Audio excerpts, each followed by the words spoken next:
ಅಂತಾರಾಷ್ಟ್ರೀಯ ಖ್ಯಾತಿಯ ಎತ್ತರದ ವ್ಯಕ್ತಿ, ಕನ್ನಡಕದ ಹಿಂದಿನ ಆಳವಾದ ಒಳನೋಟದ ಕಣ್ಣು, ಗಂಭೀರ ಧ್ವನಿ, ಗಂಭೀರ ನಿಲುವು. ಈ ಪರಿಪಕ್ವತೆಯ ವ್ಯಕ್ತಿತ್ವದ ಹಿಂದೆ ಶೈಕ್ಷಣಿಕ ಕ್ಷೇತ್ರದಲ್ಲಿ ಆಡಳಿತ ನಿರ್ವಹಿಸಿದ ಕುಲಪತಿಯ ವರ್ಚಸ್ಸಿದೆ. ಶಿಕ್ಷಣವೇತ್ತರ ವೈಚಾರಿಕ ಪ್ರಗಲ್ಭತೆ ಇದೆ. ಪ್ರಾಧ್ಯಾಪಕನ ಪ್ರತಿಭೆ ಇದೆ. ಅನುಭವ ತಪಸ್ಸಿದೆ. ಅನುಭಾವ ಸಿದ್ಧಿ ಇದೆ. ಪ್ರಪಂಚ ಪಯಣಿಗನ ವಿಶಾಲ ಜ್ಞಾನವಿದೆ. ಬೌದ್ಧಿಕ ಔನ್ನತ್ಯವಿದೆ. ಸೃಜನ ಕವಿಯ ಅಂತಃಸ್ಫುರಣವಿದೆ.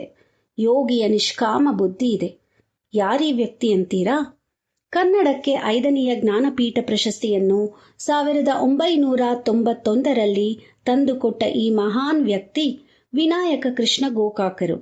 1909 ಆಗಸ್ಟ್ 9ರಂದು ಹಾವೇರಿ ಜಿಲ್ಲೆಯ ಸವಣೂರು ಎಂಬಲ್ಲಿ ಜನಿಸಿದರು. ಆಂಗ್ಲ ಭಾಷೆಯಲ್ಲಿ 25ಕ್ಕಿಂತ ಅಧಿಕ ರಚನೆಗಳ ಲೇಖಕರಾದ ಮಾನ್ಯ ಗೋಕಾಕರು 6 ದಶಕಗಳಿಂದ ಕವಿತೆ, ಕಾದಂಬರಿ, ನಾಟಕ, ಯಾತ್ರಾ ವೃತ್ತಾಂತ, ಸೌಂದರ್ಯ ಮೀಮಾಂಸೆ, ಚಿಂತನಪರೇತರ ಗದ್ಯ ಕ್ಷೇತ್ರಗಳಲ್ಲಿ ಮಿಂದು ಮೇಲೆದ್ದು ಬಂದಿದ್ದಾರೆಂದು ತಮ್ಮ ಎಲ್ಲಾ ರಚನೆಗಳಲ್ಲಿಯೂ ಸ್ಪಷ್ಟವಾಗುತ್ತದೆ. ಹೀಗೆ ಸಾಹಿತ್ಯವನ್ನು ಒಂದು ಕಾಯಕದಂತೆ ಅವಿರತವಾಗಿ ನಡೆಸಿಕೊಂಡು ಬಂದ ಗೋಕಾಕರ ಸಾಹಿತ್ಯ ನಿರ್ಮಿತಿಯ ಹರಹು ತುಂಬಾ ದೊಡ್ಡದು. ಗೋಕಾಕರಿಗೆ ಜ್ಞಾನಪೀಠ ಪ್ರಶಸ್ತಿಯನ್ನು ನೀಡುವಾಗ ಪ್ರಶಸ್ತಿ ಆಯ್ಕೆ ಸಮಿತಿ ಅವರ ಯಾವುದೇ ಕೃತಿಯನ್ನು ಹೆಸರಿಸಲಿಲ್ಲ. ಕನ್ನಡ ಸಾಹಿತ್ಯ ಲೋಕಕ್ಕೆ ಅವರು 1969ರಿಂದ 1984ರ ಅವಧಿಯಲ್ಲಿ ನೀಡಿದ ಅನುಪಮ ಕೊಡುಗೆಯನ್ನು ಗಮನಿಸಿ ಈ ಪ್ರಶಸ್ತಿಯನ್ನು ನೀಡಲಾಗಿದೆ ಎಂದು ಹೇಳಿದರು. ಯಾವುದೇ ಕೃತಿಯನ್ನು ಹೆಸರಿಸದ ಜ್ಞಾನಪೀಠ ಪ್ರಶಸ್ತಿ ಕೊಟ್ಟದ್ದು ಬಹುಶಃ ಇದೇ ಮೊದಲು. ಆದರೆ ಬಹಳ ಜನರು ಗೋಕಾಕರಿಗೆ ಅವರ ಮೇರು ಕೃತಿ ಭಾರತ ಸಿಂಧು ರಶ್ಮಿ ಇದಕ್ಕಾಗಿಯೇ ಈ ಪ್ರಶಸ್ತಿ ಬಂದಿದೆ ಎಂದು ಭಾವಿಸುತ್ತಾರೆ. ಸಾಮಾನ್ಯವಾಗಿ ಜ್ಞಾನಪೀಠ ಪ್ರಶಸ್ತಿಯನ್ನು ದೆಹಲಿಯಲ್ಲಿ ನೀಡಲಾಗುತ್ತದೆ. ಆದರೆ ಗೋಕಾಕರಿಗೆ ಪ್ರಶಸ್ತಿಯನ್ನು ನೀಡಲು ಸ್ವತಃ ಈ ದೇಶದ ಅಂದಿನ ಪ್ರಧಾನಮಂತ್ರಿಗಳಾದ PV ನರಸಿಂಹರಾವ್ ತಾವೇ ಮುಂಬಯಿಗೆ ಆಗಮಿಸಿದ್ದರು.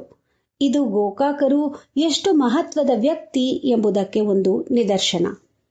ಭಾರತ ಸಿಂಧು ರಶ್ಮಿ, ಋಗ್ವೇದ ತತ್ವ, ಪೌರಾಣಿಕ ಪ್ರತಿಮಾ ಶಕ್ತಿ, ಆರ್ಯ ದ್ರಾವಿಡ ಮಿಶ್ರ ರಕ್ತದ ರಾಜನ ಮೂಲಕ ಚಾರಿತ್ರಿಕ ಸೂಚನೆ ಇಂತಹ ಎಲ್ಲ ವಿವರಗಳನ್ನು ಆಧುನಿಕ ಮಹಾಕಾವ್ಯವಾಗಿ ಹೊರಹೊಮ್ಮುತ್ತದೆ.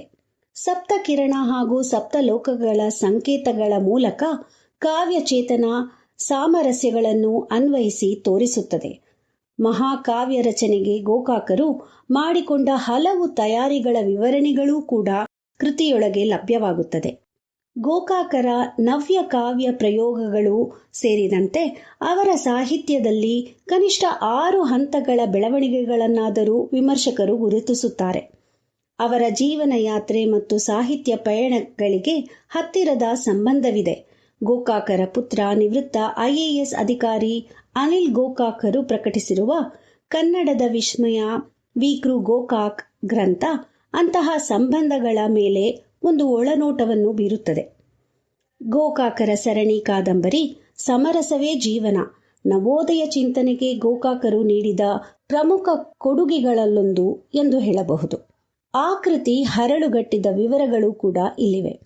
ಕೃತಿಯ ಕೊನೆಯ ಭಾಗದಲ್ಲಿ ಗೋಕಾಕರು ಇಂಗ್ಲಿಷ್ನಲ್ಲಿ ಬರೆದ ಕಾದಂಬರಿಯ ಕನ್ನಡದ ಅನುವಾದವಿದೆ. ಲೇಖಕರ ಆತ್ಮಚರಿತ್ರೆಯನ್ನು ನೆನಪಿಸಬಲ್ಲ ಈ ಕಾದಂಬರಿಯ ಭಾಗಗಳ ರಚನೆಯ ಹಿನ್ನೆಲೆ ಹಾಗೂ ಜೀವನ ಚರಿತ್ರೆಯ ಸಾಂದರ್ಭಿಕ ವಿವರಗಳು ಗ್ರಂಥದ ಆಕಾರ ಮೌಲ್ಯವನ್ನು ಹೆಚ್ಚಿಸುತ್ತದೆ. ಈ ಮಾಲೆಯಲ್ಲಿನ ಮಹಾ ಕಾದಂಬರಿಯಲ್ಲಿ 5 ಪುಸ್ತಕಗಳು ಸೇರಿವೆ. ಅವುಗಳು ಕ್ರಮವಾಗಿ ಇಜ್ಜೋಡು, ಏರಿಳಿತ, ಸಮುದ್ರಯಾನ, ನಿರ್ವಹಣಾ, ನವಯುಗ ಪ್ರವರ್ತಕ, ನರಹರಿ ಎಂದಾಗಿದೆ. ಪ್ರತಿಯೊಂದು ಪ್ರತ್ಯೇಕವಾಗಿ ಓದಬಹುದು ಅಥವಾ ಮುಂದುವರಿದ ಭಾಗಗಳೆಂದು ಪರಿಗಣಿಸಿ ಓದು ಮುಂದುವರಿಸಬಹುದು. ಈ ಮಾಸದ ಕನ್ನಡ ಪುಸ್ತಕ ಪರಿಚಯದಲ್ಲಿ ಈ ಅದ್ಭುತ ಸರಣಿಯ ಕೃತಿಯ ಎಲ್ಲಾ ಭಾಗಗಳನ್ನು ವಿಮರ್ಶೆ, ಅಭಿಪ್ರಾಯಗಳನ್ನು ತಿಳಿದುಕೊಳ್ಳೋಣ ಬನ್ನಿ. ಧನ್ಯವಾದಗಳು.